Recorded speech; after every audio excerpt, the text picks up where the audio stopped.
a sua graça, a sua paixão, o seu amor, que nos motiva a seguir, atuar, servir, apoiar. Mexe no nosso interior para viver, amar, alegrar e compartilhar.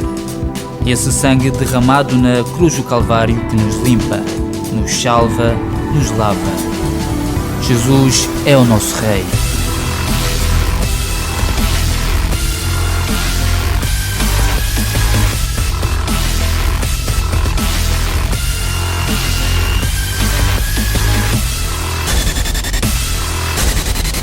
ICCM, a tua comunidade.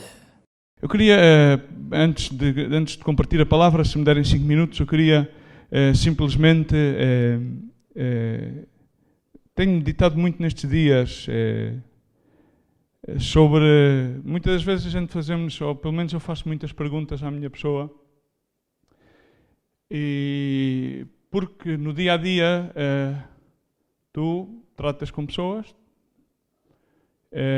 e ao longo do tempo temos vindo, estes dias, quando estivemos aqui com os irmãos fundadores deste ministério, temos sempre a oportunidade, quando estamos juntos algumas horas, de compartilhar alguns pensamentos, compartilhar algumas coisas experiências e outras coisas mais, não é? Sempre com algum temor e alguma reverência absolutamente necessária dentro do Senhor. E concluímos, ou pelo menos concluímos na realidade, depois de poder estarmos em mesa aberta com o coração aberto, porque é absolutamente necessário estarmos em mesa aberta com o coração aberto, sem qualquer tipo de capas, aquilo pelo qual os tempos nos levam a passar como ministério, não é? E tivemos um congresso, e os congressos são glamourosos, mas nas mensagens não há uma mensagem subliminar, senão que há uma mensagem explícita e implícita. E passamos num tempo, muita gente, por acaso há um tempo atrás, quando fui à América Central, havia uma reunião de obreiros cujo título era Renovar ou Morrer. Parecia como uma frase che-guevariana. Um bocado, uau, vamos, assim um bocado um título, glória a Deus por essa frase, mas às vezes é como que faz-me recordar o título daquele filme E Tudo o Vento Levou. Porque ao fim e ao cabo, os ventos tudo levam. E as palavras vão. Não é? E pus-me a pensar no que é que assenta realmente, hoje em dia, a vida das pessoas. E ao fim e ao cabo, no outro dia, ouvia uma dissertação acerca do que é que assenta os pilares da sociedade onde nós vivemos, não é? Porque às vezes nós temos a mania de falar muito acerca do mundo, como se nós não fizéssemos parte deste mundo. Sim, não fazemos parte deste mundo, a palavra de Deus diz que estamos neste mundo, mas não somos deste mundo, porque fomos comprados por preço precioso de Jesus Cristo, fomos redimidos, regenerados, que bom! Mas, no entanto, eu queria deixar-te aqui com 3 palavrões, ok? Não são ofensas, mas são 3 palavrões, não para que tu memorizes os palavrões, mas para que ao longo da exposição da palavra, se me Deus der a graça para concluí-la, mas possas analisar-te. Falámos, uma das coisas que falámos neste congresso, para além da misericórdia, que foram mais importantes, foi acerca da proximidade, acerca do carácter dos homens dos últimos dias, enfático, e chamou muita atenção aquilo que fala a palavra de Deus em 2 Timóteo e em Colossenses, e Paulo fala aos Efésios, e Paulo fala aos Coríntios, e é tão contemporâneo como a sociedade, aquilo que nós hoje chamamos o pós-modernismo, ou o ser moderno, ou o ser, os mais jovens, o ser cool, não é? Cool, agora adaptamos aquelas palavras, os anglo-saxonismos, não é? Então, quero dizer-te, basicamente, deixar-te com alguns contextos da mensagem. A pós-modernidade, ontem falava com o irmão acerca disto também, ou seja, a pós-modernidade assenta num tripé. E este tripé começa por um grande palavrão, que é o pluralismo ou pluralização. O que é que significa o pluralismo ou a pluralização? Significa que é a promoção, a valorização impede a igualdade das diferentes ideias, ideais, valores, modelos e crenças.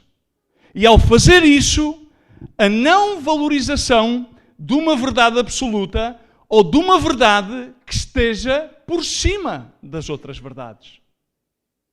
Recordemos que a Bíblia ensina no livro dos Provérbios, capítulo 23, verso 7, que cada homem proclama a sua própria bondade, traduzido exatamente à letra numas versões bíblicas como amplificada, ou como a King James Version, ou como a Reina Valera de 1960, diz que cada homem proclama a sua própria verdade. Então, parece que é contextual, que antigamente também já havia algum tipo de pluralismo. Então, o que é que acontece? Tudo é relativo. O relativismo aparece por meio da pluralização. É relativo significa nada é de vital importância, inclusive Deus não é relevante, ou até mesmo a opinião de Deus. Então as pessoas equipam-se de pensamentos tais como: ok, a palavra de Deus diz isto e isto, a doutrina deste ministério diz isto, de acordo às Sagradas Escrituras, nós comprometemos-nos a viver desta forma. Nós um dia dissemos, decidi seguir a Cristo, decidi apresentar o meu corpo como um sacrifício vivo, santo, agradável. Mas, no entanto, a minha opinião agora é esta. Então entramos naquele sistema do pluralismo. Igualamos a nossa opinião ao mesmo nível da opinião da palavra de Deus. E, no entanto, não somos deste mundo, estamos neste mundo e fomos comprados pela preciosa sangue de Jesus Cristo. O que é que acontece? Isto acontece no seio familiar, no seio social. E nós não nos tornamos impermeáveis a estas realidades. Então, cada um tem a sua opinião, e existe a ausência de uma verdade absoluta, porque tudo é relativo isto tudo vem de acordo às circunstâncias. Se eu tiver numa circunstância em que possa dizer, ok, esta verdade da palavra de Deus é absoluta. Mas se estiver noutra circunstância, então, é relativo. Tenho que adequá-lo ou tenho que ajustá-lo. Então, Deus passa a ter uma opinião e eu passo a ter a minha opinião. Isto é pluralismo. E toda a gente tem direito a ter a sua opinião. Toda a gente é livre. Então há outro palavrão enorme, que é, diz comigo, a privatização. Mas a privatização não é a privatização das empresas do Estado. A privatização é um ideal que diz que cada ser humano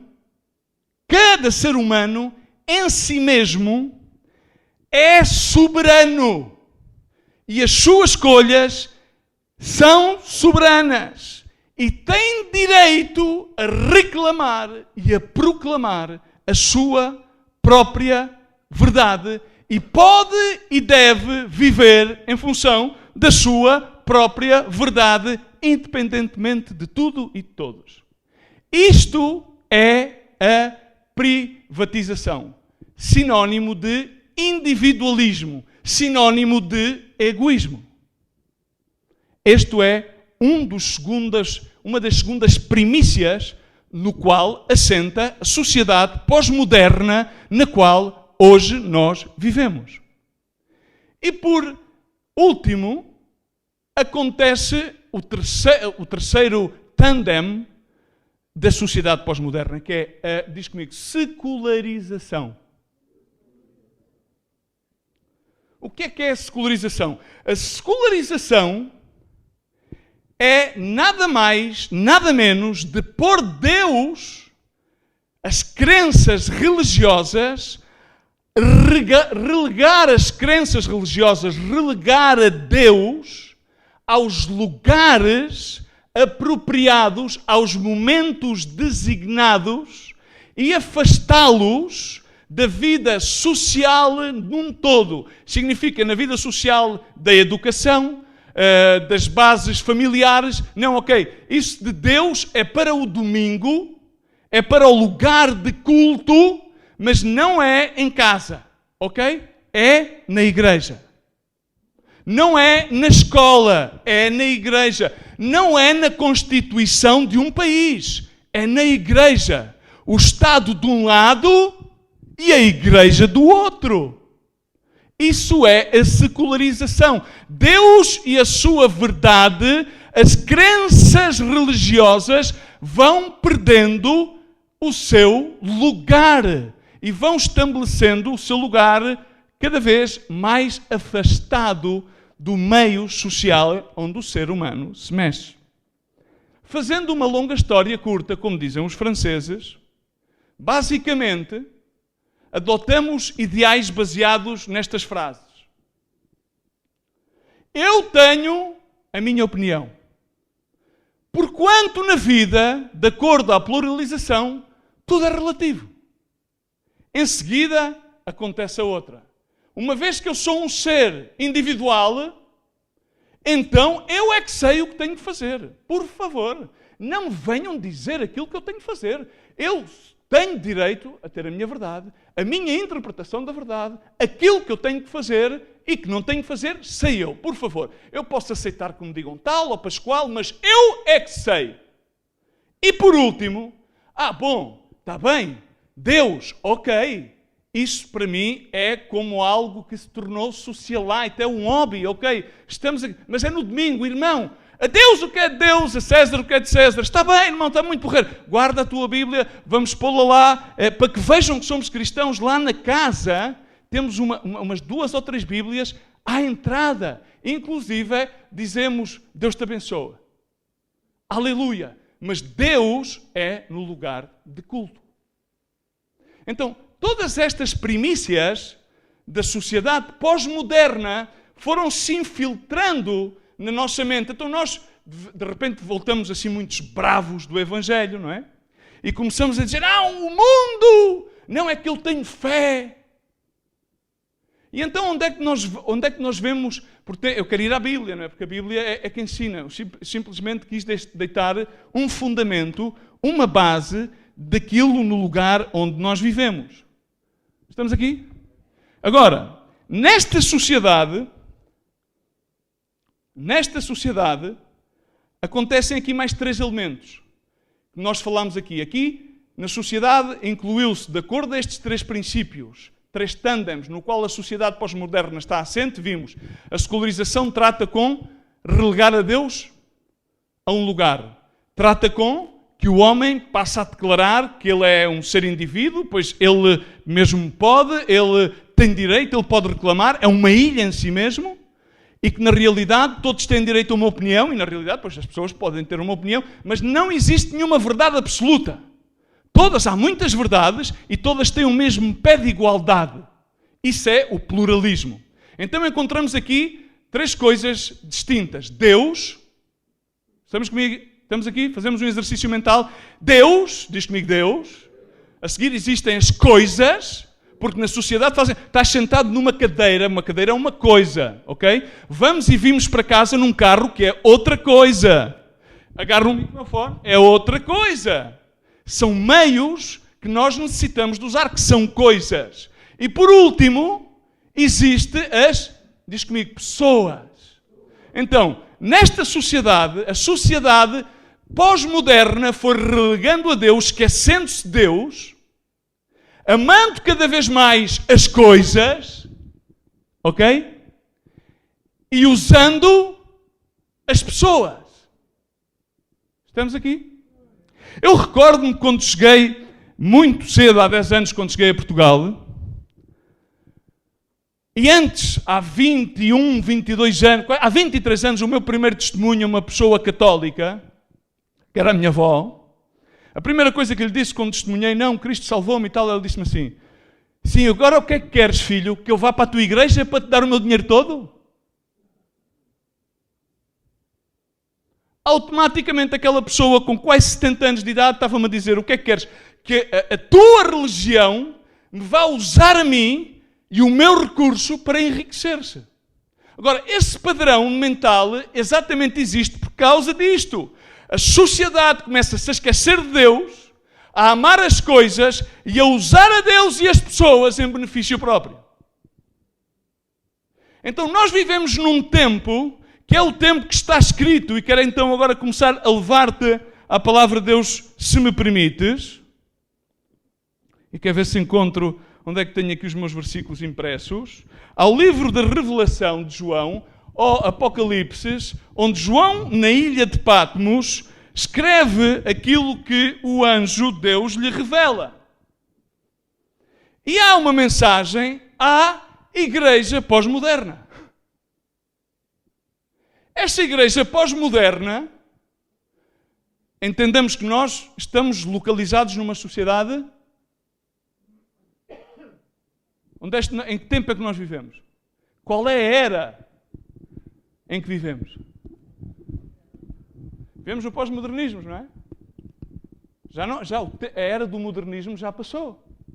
O homem do século XXI é o homem da era do pós. Na ausência dos ideais, faz um revivalismo daquilo que já aconteceu. Hoje em dia veste-se aquilo que se vestia nos anos 60 e 70. Voltam-se a trazer os veículos que se utilizavam nos anos 50, 60 e 70. Há uma ausência de ideais. Há uma ausência de ideias. Há um revivalismo, há um ir buscar ao passado. Porque há um vazio. Então o que é que vai acontecer? No tempo, no cronos onde nós estamos colocados, o que é que foi entrando dentro da igreja? E como é que as coisas entram dentro da igreja? Faço-te esta pergunta. Como é que tu achas que as coisas entram dentro da igreja? Não a igreja como um edifício. Como é que elas entram aqui dentro? Como é que elas entram? Falem, não há problema. Vamos, se conversarem comigo, eu converso convosco. Como é que elas entram cá para dentro? Pelas pessoas. Ok? Imagina, nós temos uma grande responsabilidade. Era aquilo que Paulo dizia ao seu discípulo Timóteo. Diz: Timóteo, meu caro, meu jovem, tu sei exemplo em tudo, mas principalmente ele dá-lhe um tândem altíssimo. Procura ser obreiro, aprovado, que não tem de que envergonhar-se e que faz bom uso da palavra de verdade. Grande parte dos ideais que existem no mundo entram na igreja pelo predicador. Estamos aqui? Há predicadores que se predicam eles mesmos. A palavra de Deus diz que o carácter dos homens dos últimos dias diz que são amantes de si mesmos. Eu às vezes vejo pessoas que não predicam Cristo. Ou seja, passam um sermão de princípio a fim a falar deles, à luz da palavra, mas falam deles. Não falam das Escrituras e não falam de Deus, falam deles. Não, e alguns deles não têm um mínimo recorrido de autoridade num campo espiritual de caminhar com Cristo. Significa que não tiveram experiências transcendentais, espirituais, para poderem testemunhar delas. Porque aí passa a ser o testemunho do Espírito Santo que atestigua a obra de Cristo na vida de alguém. É outro tipo de testemunho. Então, primeiro temos que assentar uma premissa, é que o mundo vem à igreja porque nós trazemos o mundo no nosso coração. Não, o mundo não é um espaço diabólico do qual nós estamos imiscuídos. Não, o mundo é um espaço que existe no nosso coração e na nossa mente, que alguns de nós nutrimos um elevado desejo ou amor por ele e não conseguimos despegar-nos, despojar-nos. Por isso a palavra de Deus diz em Filipenses: haja pois em vós a tradução é: haja mesmo em vós a mesma forma de sentir que teve Cristo Jesus, de que não tendo a que aferrar-se, despejou-se de si mesmo, da sua divindade, e baixou dos céus, fez homem, depois foi à morte até a suma obediência, morte de cruz. Por isso, Pai, Deus exaltou. Então são primícias essenciais. Então, no tempo em que nós vivemos, os filhos, os que se confessam ser filhos de Deus, discípulos de Deus, líderes da igreja de Laodiceia, da igreja pós-moderna, esquecem-se de onde Deus os tirou. Esquecem-se quando Deus foi a Egito e os encontrou perdidos, mortos nos seus delitos e pecados. Significa, este verso passa simplesmente a ser como que um poema, um romanticismo teológico que se usa em certas e determinadas circunstâncias. Mas não é uma presença constante da vida.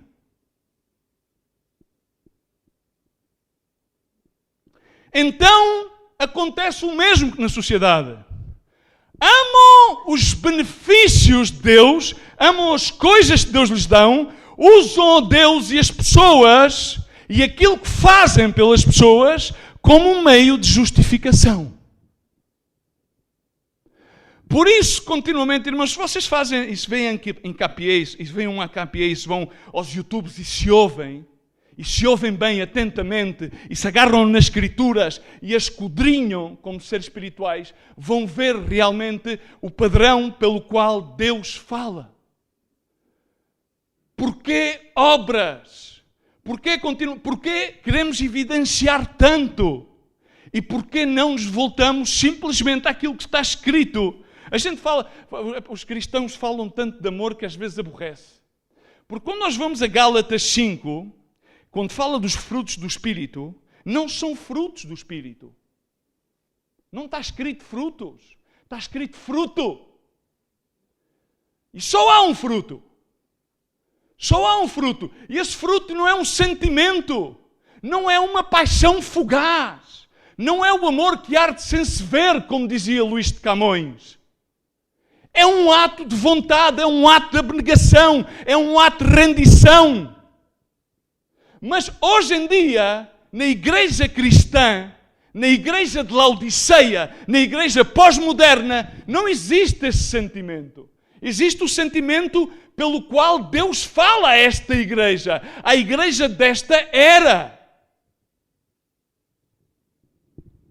Mas a palavra de Deus claramente ensina que nós devemos adorar a Deus, amar a Deus, servir a Deus, amar e servir às pessoas e usar as coisas para abençoar as pessoas. Usar as coisas para abençoar as pessoas. Usar para dar. Usar para dar a outros. Mas que mérito tem, irmãos, tantas escrituras. Vocês lembram-se como partilharam acerca de Lucas 6? Que mérito tem é que tu dares àquele que te dá a ti. É que há pessoas que dão e há pessoas que bajulam. E querem ser bajuladas. Mas bajulam e dão e fazem favores àqueles que lhes fazem. Que mérito é que tem? Falo àquele que não te faz. Faz quando não és visto. Quando não podes receber nenhum tipo de aplauso. Vai e falo. Quando orares, ora aí no teu armário secreto. Tem intimidade com o Pai. Tem comunhão com Ele. Abre o teu coração. Pede-lhe que te fale. A dinâmica da palavra de Deus é tão simples. Paulo escreve aos Coríntios e diz: temo por vós que vos deixeis enganar pela astúcia da serpente, tal como enganou a Eva. Não vos afasteis da simplicidade que há em Cristo Jesus. Mas teimamos em querer proclamar a nossa bondade. Teimamos em querer refutar-nos aos ideais da sociedade pós-moderna, aos ideais daquilo que é temporal. A igreja de Laodiceia, quantas vezes? Ao anjo da igreja em Laodiceia, capítulo 3, verso 14, uns quantos versículos, escreve ao anjo, ao pastor da igreja que está em Laodiceia. Em alguns teólogos,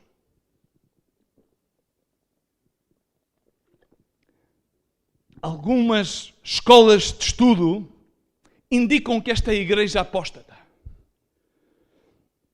dos últimos tempos. É a última igreja. Estamos nos últimos tempos. Recordemos que Paulo, já naquele tempo, dizia que Maranata, Cristo vem pronto, Cristo está por vir. É interessante como já não se prega Cristo vem pronto, arrepende, Cristo vem pronto. É interessante. A pensar em tantas coisas. Isto diz o amém, o testemunho fiel e verdadeiro. O princípio da criação de Deus. E então, eu quero identificar aqui algumas coisas, se Deus me permite, em 24 minutos, a ver se eu consigo fazer isto em mais 15 ou 20, se não vos aborrecer muito. Eu conheço as tuas obras. Toda a gente já conhece este versículo, não é? Um conhece, eu os conheço de memória, eu não os conheço de memória. Não consigo memorizar palavra por palavra. Que não és frio, nem és quente. Porquanto não és frio, nem és quente, és morno, vomitar-te-ei da minha boca. Ok? Isto é o verso 15 e 16. Neste verso 15 e 16, há algo que se padece hoje em dia. Algo que se padece na igreja, algo que nós temos que ver, a ver se nos identificamos. Já te perguntaste bem quem tu és? Eu vou-te dizer porque é que as pessoas se relegam tanto em querer mostrar aquilo que fazem. Quando tu vês uma pessoa que sempre quer mostrar aquilo que faz, que sempre está à procura de que se valore por aquilo que faz, que sempre está à procura de uma recompensa por aquilo que faz, essa pessoa não encontrou a sua identidade. E na realidade esta igreja fazia obras. Reparemos que o anjo de Deus diz-lhe: eu conheço as tuas obras. Fazes obras. Ok, fixe, porreiro. Tu fazes obras. Mas na realidade tu estás indefinido. Não tens identidade. Não te encontrastes em mim. Fazes para mim, mas não te encontrastes em mim. Pretendes-te definir pelas tuas obras. Pretendes-te definir por aquilo que fazes. Pretendes-te justificar pelo aquilo que fazes. E há uma multidão de pessoas que não enxergam, como dizem os nossos amados irmãos brasileiros, não enxergam que não podemos justificar-nos por aquilo que fazemos. E que tudo aquilo que fazemos significa a motivação pelo qual o fazemos, é aquilo que Deus valora e pesa. Mas Ele, na realidade, não espera que nós façamos nada que não venha por gratidão, por amor, e infinitamente tudo aquilo que vem depois do amor é fruto, ou é consequência, não fruto, consequência do próprio amor. Porque o amor é o fruto. Os outros 9 são sabores do mesmo fruto. A benignidade, longanimidade e todos os outros mais. A alegria, o gozo. Amém? Estamos aqui? Então, irmãos, e Deus está-lhe a dizer isto aqui. Estás indefinida, ou seja, não tens uma motivação correta. Não és fria nem quente, ou seja, estás banhada pelo relativismo. Um dia sim, outro dia não. Se as coisas vão a favor, se as coisas vão mal, porquê? E depois relatas-te a discursos, inclusive a religiosos, pois. Enfim. Pessoas que não entendem a graça de Deus. A igreja. Pregam acerca da graça de Deus, mas não conseguem especificá-la, materializá-la no seu dia-a-dia. Portanto, continuam nesta mesma predisposição. O engraçado, nós vamos ver a seguir, é que nos versos seguidos, vocês conhecem estes versos todos, ok? Assim eu vou mais rápido, não é? É que esta igreja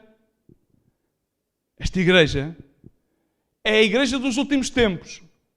Portanto, ou seja, isto simplesmente, ou seja, não, teologicamente pode não estar exatamente correto, mas provavelmente não seria uma igreja estabelecida há muito tempo. Ok? Seria uma igreja bastante jovem, tal como nós somos jovens. E os jovens, o que é que acontece aos jovens? Eu quando falo com o meu filho, ele sabe tudo. Eu digo, então e tal. Sim, eu já sei. Não, mas espera lá, quero explicar-te. Eu já sei. É giro, não é? Mas é que eu falo com pessoas de 40 e tal, de 50 anos, pessoas às vezes que levam mais anos no ministério do que eu, sabem tudo. E quando uma pessoa sabe tudo, então, olha, está bem. Olha, ensina-me tu a mim, que eu ainda não sei. Eu ainda estou a aprender. Tipicamente, esta igreja pensava ter alcançado a suprema... Ela pensava ser madura. Pensava ter alcançado a maturidade. Pensava, inclusive, porque claro, ela apresentava as suas obras. Aqui estão as minhas obras. E Deus depois, eu conheço as tuas obras. Mas as tuas obras mostram indefinição. As tuas obras mostram que, na realidade, tu não tens identidade. Nem és fria, nem és quente. Estás morna. Em inglês a palavra é lukewarm. Andas um bocadinho à sorte. Luck de lucky. Andas um bocadinho à sorte. Para onde o vento te dá. Tens uma ausência de motivação santa. Porque muitas das vezes fazemos as coisas sem uma motivação santa. Falamos de fé, mas fazemos as coisas sem que elas procedam de fé. Fazemos as coisas por obrigação, sem que elas procedam de devoção. E a motivação santa é que tudo proceda de devoção a Deus. A motivação correta é que tudo proceda de um espírito de gratidão. Amém? Não porque simplesmente temos uma opinião, de acordo ao tândem da pluralização, ou porque sabemos, ou porque, provavelmente, queremos obter alguma coisa. Então, quando entramos no verso 17, vemos outra coisa que está implícita. No verso 17 vemos aquilo que a igreja diz de si. Ok? Começamos no verso 15 e 16. Deus, o anjo, através de João, faz-lhe assim um pequeno raio-x, passa-lhe os olhos e faz-lhe assim um scan. Faz-lhe um CAT scan. Vum! À igreja. E diz, pessoal pós-moderno, ok? Quando diz igreja, indivíduos, pessoal pluralista, pessoal provavelmente já um pouco secularizado, pessoal provavelmente um pouco já privatizado. Esta é a vossa situação. Na realidade, vocês não estão bem definidos. Vocês, na realidade, provavelmente já se esqueceram de onde Deus vos tirou. Provavelmente vocês já se esqueceram porque é que estão aqui. E provavelmente ainda não sabem bem quem são, nem porque não sabem quem são, não podem saber para onde é que Deus os quer levar. Podem dissertar acerca de várias coisas, mas não têm a certeza, a fé absoluta onde Deus vos quer levar. Porque a palavra de Romanos, capítulo 12, verso 2, a transformação mediante a renovação do vosso entendimento, e a segunda palavra no Novo Testamento em grego, que é igual à palavra transformação, acontece no monte e é a palavra de transfiguração. Significa uma volta totalmente a transformação. Então, em seguida, aqui acontece que Deus começa a falar e diz, ok, tu, igreja, dizes, rico sou, estou enriquecido e não tenho falta de nada. Primeira parte do versículo, e aqui quero parar. 33 minutos, ok? Bear with me, aguentem comigo só mais um bocadinho, a ver se isto consegue fazer o sentido que Deus me colocou no coração, ok? Elevado conceito de si mesma, porquanto afirma, eu sou rica, eu estou enriquecida, eu não necessito de nada. Por outra palavra, posso pô-lo em cristianês? Posso traduzir ao cristianês? Como estás, irmãos? Abençoado na glória, Senhor, em ti posso confiar, aleluia, tu és o maior. Cristianês puro e duro. Plastic card, Visa, sem crédito. Porque o único crédito está lá em cima. Então, nós começamos a ver, e é esta conversa que Deus, através de João, estabelece com a igreja pós-moderna, a igreja dos últimos tempos. E quando nós... Não, eu não estou a falar a igreja em geral. Estou a falar connosco. Nós somos a igreja dos últimos tempos.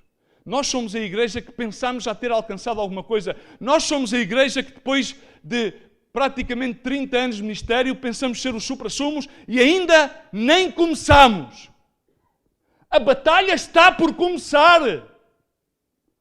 A batalha está por começar. E agora é que o capitão irá começar a fazer os verdadeiros chamamentos. Agora é que vamos ver quem é que está pronto para a batalha.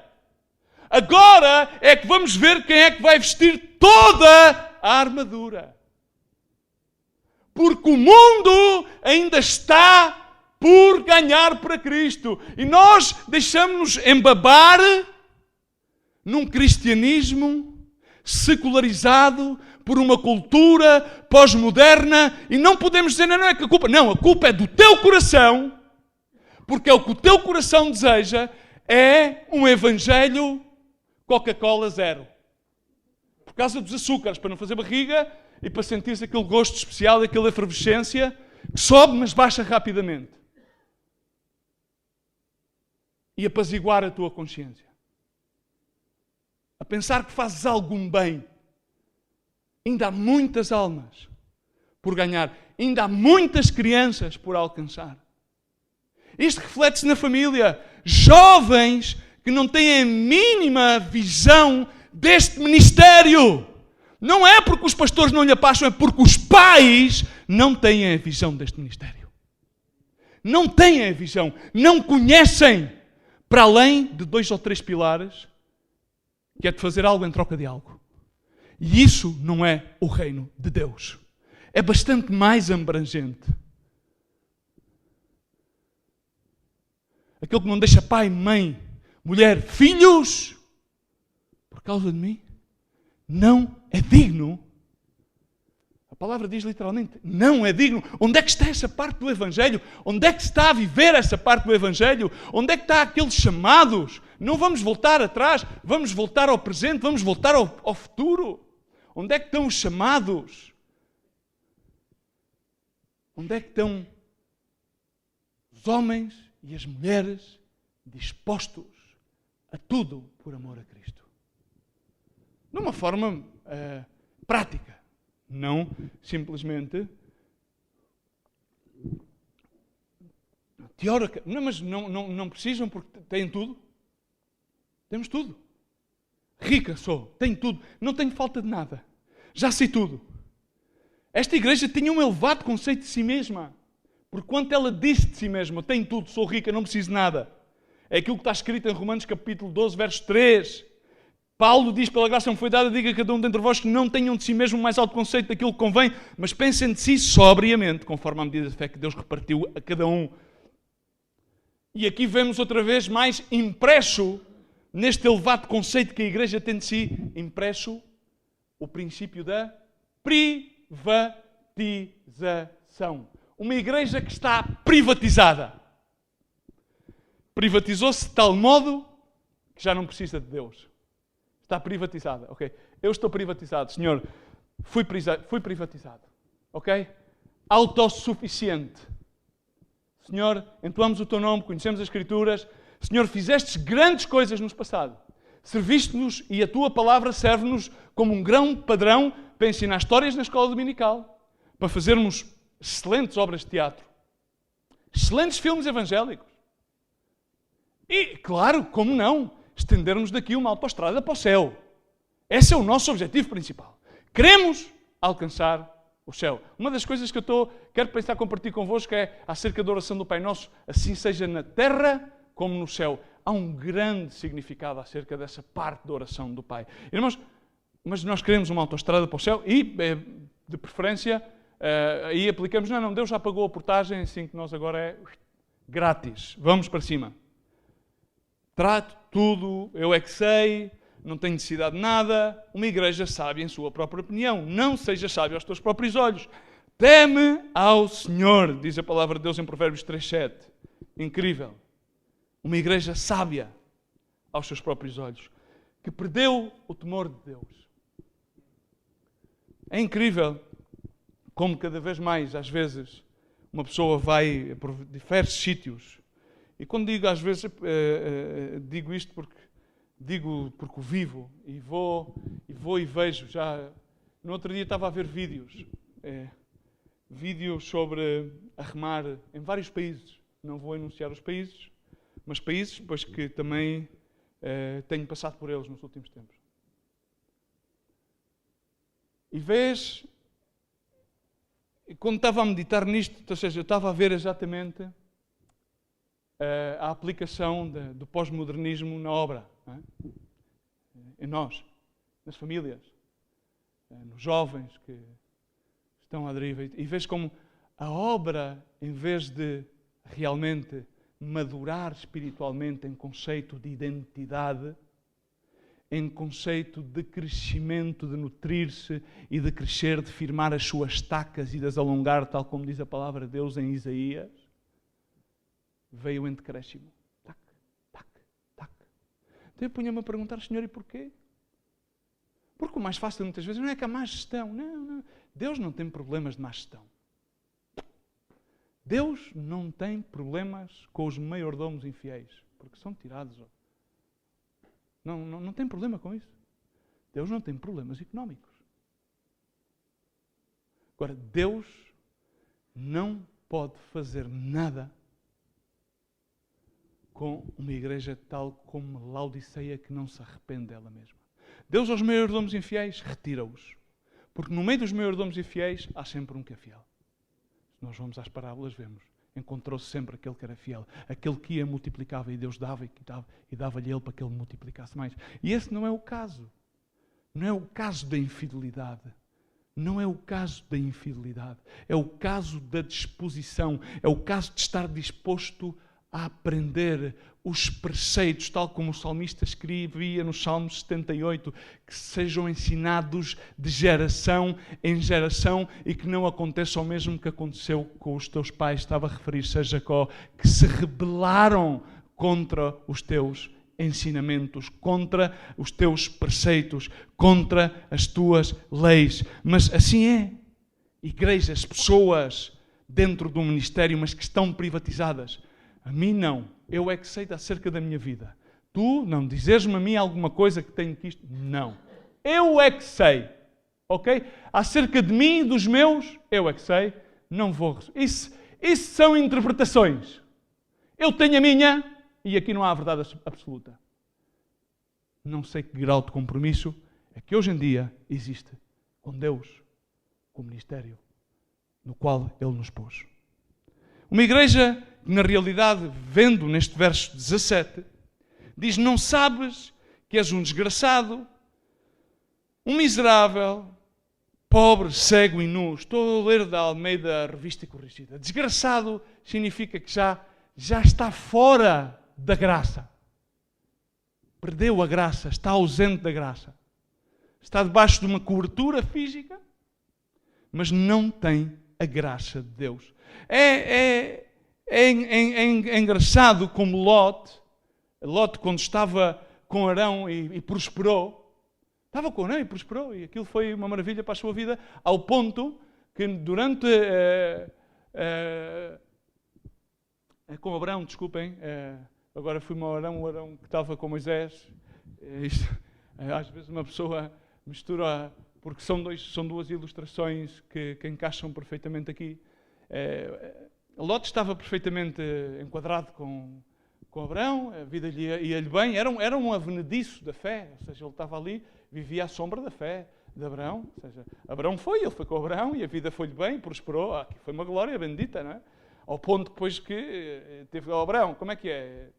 os nossos pastores aquilo já não funciona uns com os outros. Aquilo vai haver violência, como o Jason Statham, aquilo vai haver muita confusão.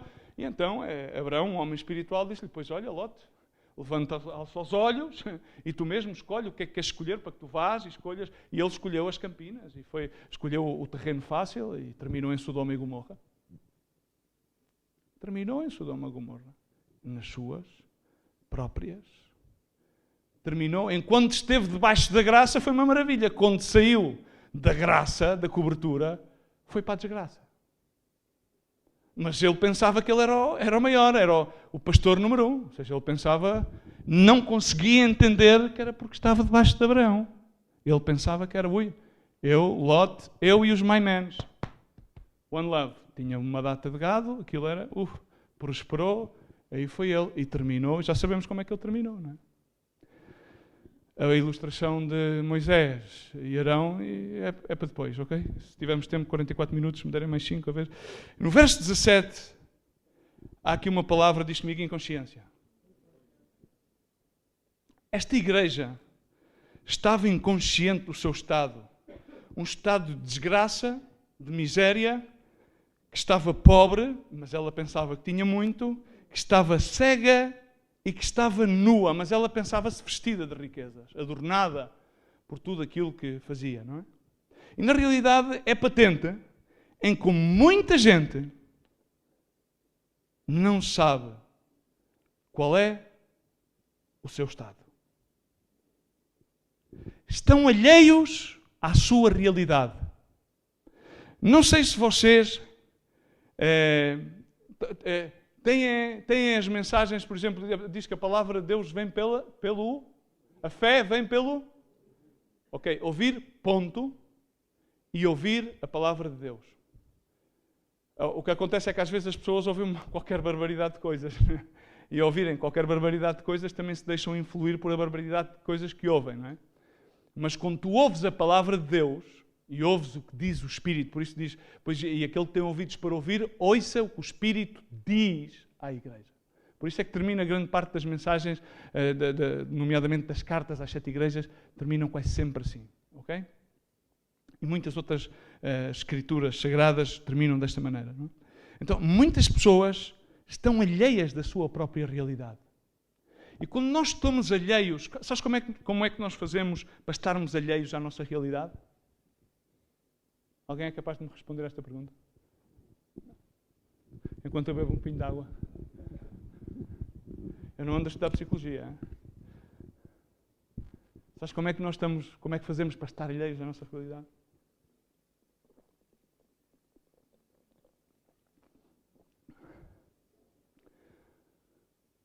Não sabem? Focamos-nos nos outros. Sabes porque é que a maior parte das pessoas nunca conseguem elas avançar na sua vida? Porque projetam-se na vida dos outros.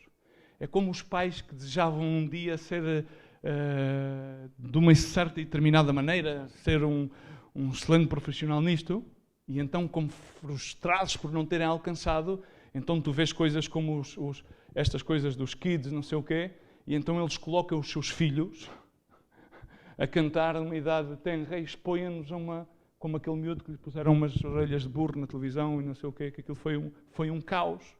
Mas os pais, porque aquele pai ou aquela mãe quiseram perpetrar a sua frustração que veio de trás. E muitas das vezes as pessoas são tão alheias à sua e para alhearem-se cada vez mais, projetam-nos mais. Então não sei se vocês se recordam de uma palavra que compartilhei eu e o pastor Ramon em Lucas 6, que espelha 2 princípios acerca dos princípios espirituais, acerca do julgamento, não é? E acerca da misericórdia, que diz, basicamente, resumindo-a, conforme nós medimos, seremos medidos, e aquilo que queremos que nos façam, façamos aos demais.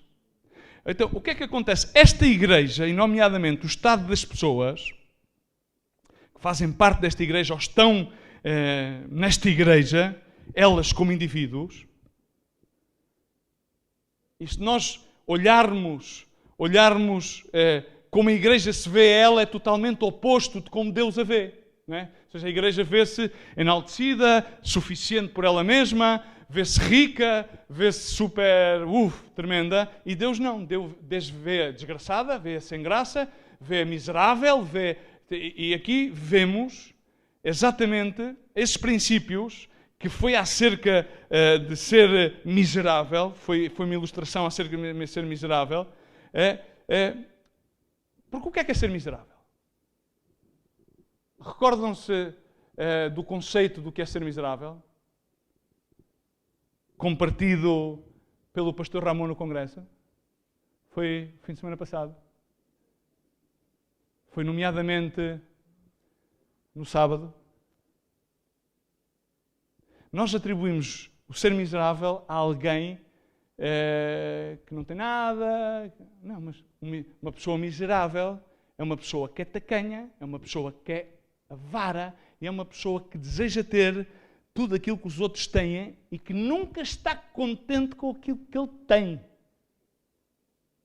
E que não tem misericórdia nem compaixão de ninguém. E que faz tudo. É aquele tipo de pessoa, por exemplo, se tiver aqui duas coisas e se tu vais reparti-las, 2 ou 3 coisas, essa pessoa diz logo, não, isto é para os meus filhos.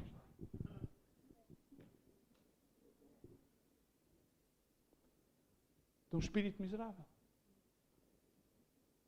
Porque nem sequer pensa se os outros poderão necessitar daquilo que vai ser repartido. Uma pessoa miserável é aquela que continuamente está a clamar por justiça, mas é pela sua justiça. Nunca tem o conceito da justiça da parte de Deus. Isso foi aquilo que foi compartido no Congresso, irmãos. A palavra de Deus é bom ouvi-la, é bom retê-la e é bom que estes princípios encontrem lugar no nosso coração e germinem. Então, deixando aqui já o desgraçado e o miserável que já está, e isso causa uma pobreza, e vamos entrar na parte em que diz a palavra de Deus que ela é cega e nua. Cega e nua. Exatamente, as pessoas não veem um ponto de cegueira em questão. E a palavra de Deus, referindo-nos a estar nus, diz em Colossenses 3,12, revesti-vos, pois, não sei se recordam, mas isto também foi compartilhado, este versículo foi compartilhado de Colossenses 3 e 2 Timóteo, referente ao carácter dos homens dos últimos tempos, como eleitos de Deus, santos e amados de coração compassivo, de benignidade, humildade, mansidão, longanimidade, suportando-os e perdoando-os uns aos outros, se alguém tiver queixa contra outro, assim como o Senhor vos perdoou, assim também fazei vós também, e sobre tudo isto, revesti-vos do amor, que é o vínculo da perfeição. Um forte glória e aleluia agora. É? Não, só se quiseres fazer, ok? Um truque simplesmente para quebrar o gelo. Ok, Colossenses, revesti-vos. Esta igreja, e a igreja supostamente deveria estar como? Revestida. A palavra de Deus ensina-nos que devemos estar revestidos em Cristo, revestidos como eleitos por Deus. E depois aqui fala acerca da santidade, do amor, do coração compassivo, tudo isto que advém do principal fruto do amor e fala de todos os outros sabores, da benignidade, da humildade. Tudo isto está escrito em Gálatas 5. Por isso é que eu, ao princípio, falei de Gálatas 5, 52 minutos, vamos embora.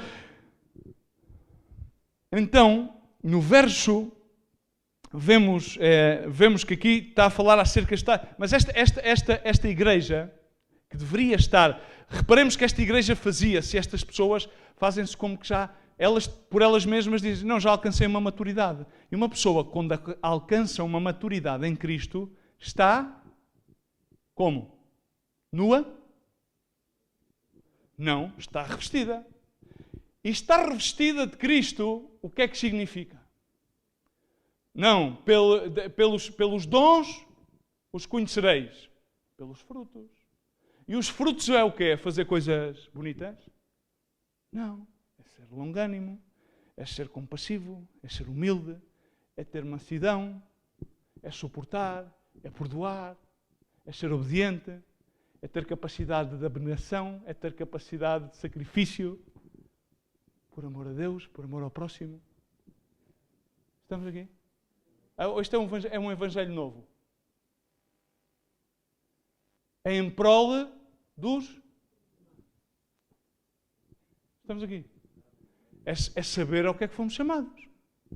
Estamos aqui. É saber que temos que ensinar, que temos que guiar. Ok? Estamos aqui. Estamos aqui. A quem iremos? Quem é o nosso pronto socorro e auxílio? Todas essas coisas depois têm que se materializar. Mas esta igreja, no entanto, que tinha tudo, segundo ela, era uma igreja madura, sabia, claro, ela já tinha alcançado, segundo ela, já estava quase à estatura de Cristo. Tinha uma fé do tamanho, não sei, é aquilo que aqui está escrito. A igreja de Laodiceia, a igreja pós-moderna, apresenta-se assim. Ela via-se dessa maneira, mas Deus vê-a de outra maneira.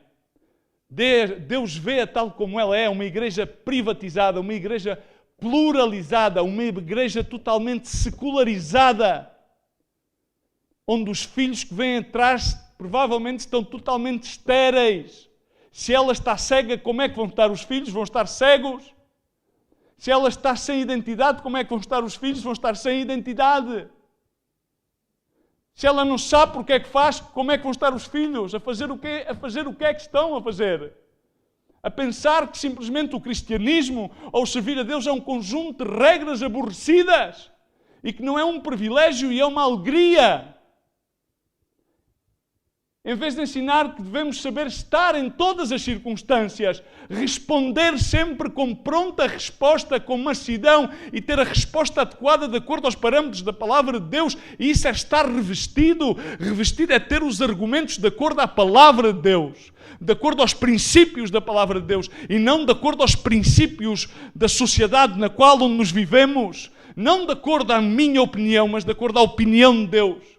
Ontem falava só com uma filha acerca de algumas coisas da obra e ele dizia, não, mas e podíamos fazer um projeto assim, irmos e tal. Sim, tudo isto está muito bem, mas primeiro tens que perguntar-lhe a Deus a ordem. Pergunta-lhe a Deus. Se Deus diz que está bem, então perguntas ao teu pastor, que neste caso sou eu, teu pai. E se Deus diz que está bem, e se o teu pai depois falar com Deus e diz que está bem, tudo o demais virá por acréscimo. Buscar primeiramente o reino de Deus e todas as demais coisas vos virá por acréscimo. Mas quando nós temos uma mente reprovada, confiada em nós mesmos, que era o caso desta igreja, então todos os valores estão virados ao contrário. Quando nós vestimos uma farda secular de cristianismo laodiceico de fim de semana, de quarto ou de reunião, quando nós temos a necessidade de afirmar a nossa individualidade no seio de uma organização ou no seio de uma igreja, então devemos pôr-nos a contas com Deus, devemos realmente clamar a Deus para que Ele se nos revele. Porque na realidade o estado aqui é tremendo. No verso 15, ou seja, eu conheço as tuas obras. Era bom que tivesse algum tipo de identidade no meio disto tudo. Era bom que tu tivesses definido, fosses quente, estivesses... Ou que na realidade estivesses em estado apático, mas é que tu não sabes bem como é que estás. Estás de um lado para o outro. Não estás vestido. Devias estar revestido em Cristo. Devias estar revestido de toda a armadura. Capaz de viver a vida cristã tal como ela é. Mas no verso 18, e para terminar, e 57 minutos, vê se faz 3 advertências. Uma, não vale a pena as tuas ideias, não vale a pena as ideias que recebestes, compra ouro refinado no fogo. O que é que significa comprar ouro refinado no fogo? Compra a verdade, diz a palavra de Deus. Ata ao teu pescoço, não te esqueças dela dia à noite. Compra. Sim, a salvação não se pode comprar. Há pessoas que querem justificar a sua salvação. A salvação não se pode comprar. Foi comprada. O ouro refinado simboliza a santificação. E quando vamos a Colossenses outra vez, diz: terminai, pois, em vós as vossas inclinações carnais. Em Tiago 4 diz: de onde é que vêm as guerras dentre vós? Não é do vosso interior? O que é que essa escritura, a que é que se refere? Alguém é capaz, algum teólogo é capaz de me dizer ao que é que se refere? Porque eu estive a meditar e refere-se a uma simples coisa. Refere-se simplesmente a não ter os olhos postos em Cristo, a não ter os olhos postos neste torre refinado na santificação que vem às nossas vidas pelo mérito de Cristo Jesus na cruz do Calvário, e pôr os olhos nas coisas, nos benefícios que nos advêm dessa própria crucifixão de Cristo. Rapidamente nos esquecemos e viramos para os benefícios, em vez de nos virarmos para o sacrifício, para os olhos para a cruz. E então começam a ver dentro as invejas, as facções. Tiago 4. E se lermos Tiago 3, é tremendo Tiago 3. Tiago 3 vem a falar sobre a língua como um fogo. E depois diz: mas como é que é? Como é que pode de uma fonte brotar 2 tipos de água? Não pode, não dá. É real, mas não pode ser assim. Faz-me depois lembrar a escritura de Mateus 15. Vocês conhecem a escritura de Mateus 15? Conhecem a escritura de Mateus 15? Estão cá os teólogos? Irmãos, conhecem a escritura de Mateus 15? Quando Jesus com os seus discípulos, vêm os fariseus, discutiam sobre uma situação de honrar a quebra do mandamento, e então Jesus Cristo começa a dizer, e começa a citar-lhes a escritura de Isaías, que estes na realidade, com os seus lábios dizem Senhor, Senhor, Senhor, mas na realidade tudo aquilo que faz é como um ensinamento, e a igreja de Laodiceia estava ensinada. Ela faziam cultos, faziam obras, faziam muitas coisas, mas o coração a motivação estava fora do centro, era o que passava naquela altura. E em seguida fala do estado da cegueira, porque diz: cuidai deles, porque eles são hipócritas cegos que guiam a cegos. E um cego que guia outro cego, o buraco é ali e está tapado, cai num buraco. Uma igreja cega, um guia cego, leva outros a ficarem cegos. Levam outros, e esta cegueira fala-se a ausência de visão. E essa ausência de visão, irmãos, estou a falar-vos acerca de uma coisa muito simples. De saber, ponto 1, quem é Cristo para ti e para mim. Quem é Cristo neste ministério? O que é este ministério? E a visão deste ministério bem clara. O grau de compromisso que tens tu com Cristo, se é minimamente aproximado, não pode ser tanto como Ele tem para connosco. Não pode ser, não chega lá, era bom que fosse. Sabes onde estás e sabes para onde vais. Se pensa bem, se estás pluralizado, privatizado, e se já estás secularizado. Porque há muita gente dentro deste ministério que está pluralizada, privatizada e secularizada. Mas, no entanto, ainda está debaixo da guarda. Temos que pensar nisto. Temos que pensar nisto muito seriamente. Porque em seguida diz: o que é que acontece? Em seguida fala, veste vestes brancas. As vestes brancas significam e dão simbolismo da justificação. E aqui voltamos sempre à mesma coisa. Esta igreja autojustificava-se. E nós, quase todos, temos a tendência para autojustificarmos. Não, eu faço isto e faço outro. Mas já fomos justificados por Cristo na cruz do Calvário. Ele redime-nos de todos os nossos pecados. Temos que abraçar essa justificação. E temos que desejar continuamente a santificação, tal como está escrito em Hebreus, sem a qual ninguém poderá ver ao Senhor. E a questão é que passemos de cegos. Este meu filho estava cego, mas agora vê. Estava perdido, mas agora está encontrado. E colírio, a fim de ungires os teus olhos. Olhos que estejam fixados na cruz do Calvário. E ao final diz, pois, arrepende. Temos que pensar bem nestas coisas, irmãos. O chamado que Deus fez às nossas vidas não é algo que possamos levá-lo como uma forma de leviandade.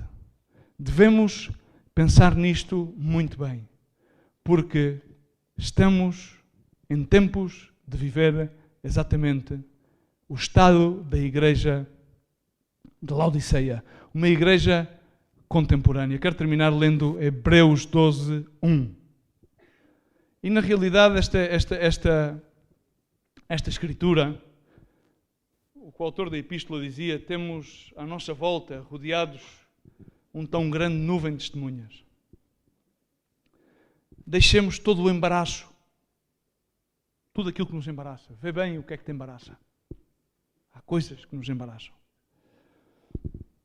O pecado que tão perto nos rodeia.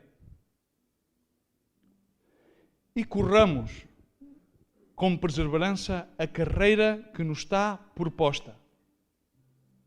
A carreira está-nos proposta para que possamos correr nela. Paulo dizia, corrê-la de tal forma que obtenhais o prémio. Fitando ou posto os olhos, dependendo da versão bíblica, fitando os olhos em Jesus, autor e consumador da nossa fé, o qual, pelo gozo que lhe está proposto, suportou a cruz, desprezando a ignomia, e está sentado à direita do trono de Deus. Considerai, pois, aquele que suportou tal contradição dos pecadores contra si mesmo, para que não vos canseis, desfalecendo em vossas almas. Há tantas pessoas que dizem, não, que estou cansado. Não te canses. Considera aquilo que Cristo fez por ti. Não te canses. Continua o autor da epístola dizendo, ainda não resististe até ao sangue. Ou seja, afinal pensas que fizeste alguma coisa, ainda não fizeste nada comparado com o que Cristo e todos aqueles testemunhos anteriores fizeram. Aqueles que foram os precursores da fé, os precursores deste ministério. É, por exemplo, deste ministério Remar, em Hebreus 12:5 diz, e já vos esquecestes da exortação que vos admoesta como a filhos, meu filho meu, não desprezes a correção do Senhor, nem te desanimes, quando por ele és repreendido, pois o Senhor corrige ao que ama e açoita a tolo que recebe por filho. Uma igreja privatizada, uma pessoa privatizada, não se deixa corrigir. É sábia na sua própria opinião. E a palavra de Deus, no livro dos Provérbios, fala acerca disso, diz, a tal, ao escarnecedor, não o corrijas. Não o corrijas, porque ele vem a odiar-te. Ao sábio, corrige-o e ele amar-te-á. É tremendo. A igreja privatizada, não, ela sabe, ela já está preparada para o caminho. Pois o Senhor corrige ao que ama e açoita todo aquele que recebe por filho. É para disciplina que sofreis. Deus vos trata como filhos, pois qual é o filho a que o pai não corrija? Hoje em dia, nas famílias cristãs, corrigir o meu filho. Se o meu filho é um santo. Santo, 3 vezes santo. Para que corrigi-lo? A seu tempo, já veremos. Já virá. O Senhor tem misericórdia. A seu tempo, o Senhor mostrará. Para que corrigir? O livro dos Provérbios diz, corrige-o desde pequenino e ele te será sempre de glória para ti. Mas se estáis sem disciplina, cuidado, porque se Deus se deixa livre, à solta, se estás sem disciplina, do qual todos têm tornado participantes, sois então bastardos e não os filhos. Coisa horrível é seres abandonado a ti mesmo. É o pior, porque a condenação é esta. Não há nenhuma condenação para aqueles que estão em Cristo Jesus, e a condenação é que os homens amaram mais as trevas do que a luz, rejeitaram a Jesus. Essa é a condenação. Além disso, tivemos os nossos pais segundo a carne para nos corrigirem e os olhávamos com respeito. Não nos sujeitaremos muito mais ao Pai dos Espíritos e viveremos?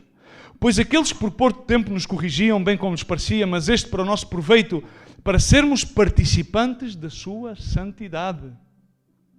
Na verdade, nenhuma correção parece no momento ser motivo de gozo, porém de tristeza, mas depois produz um fruto pacífico de justiça, nos que por ele têm sido exercitados. Quando corriges alguém, as pessoas dizem, a primeira coisa que diz, ou quando lhes diz alguma coisa que não lhes cabe, não, isto não é justo, isto é uma injustiça, estou a sofrer, isto é um complô contra mim. Oh, ao largo dos anos ouvi tantas coisas como estas. E pensei também, algumas vezes pensei assim, algumas vezes quando me tocou estar deste lado e isto é injusto, mas rapidamente o Espírito Santo vinha e me dizia, recordavam desta palavra, não. Aquele que eu amo, eu disciplino, assim que tu aceita, tu submete. Eu digo, aqui estou. Cabeça para baixo e caminha em frente, olhos na cruz. E aí, sempre assim. Portanto, levantai as mãos cansadas. As pessoas cansam-se porque resistem. Mas resistem a Deus. Aquele que se cansa é aquele que está a resistir a Deus. Há muitas pessoas que olhas-lhe à face e vês-os transtornados. Olhas-lhe aos olhos e vês que não há vida. E outros falas com eles e simplesmente estou cansado. Porque resistem a Deus. Estão a resistir ao Espírito Santo. O Espírito Santo sempre está aí, ele não se esforça, mas ele está aí. Tal como diz aqui, eis aqui, terminando a escritura do Apocalipse, eis aqui que eu estou à porta e bato. Eu bato à igreja da Odisseia. Eu estava à espera que houvesse algum ente privatizado que decidisse abrir as portas ao Senhor dos Senhores. Levantai as mãos cansadas e os joelhos vacilantes e fazei veredas direitas para os vossos pés, para que o que é manco não se desvie e seja curado. Segui a paz com todos e a santificação, sem a qual ninguém verá o Senhor. E logo diz, tende cuidado de que ninguém se prive da graça de Deus e de que nenhuma raiz de amargura brotando vos perturbe e por ela muitos contaminem.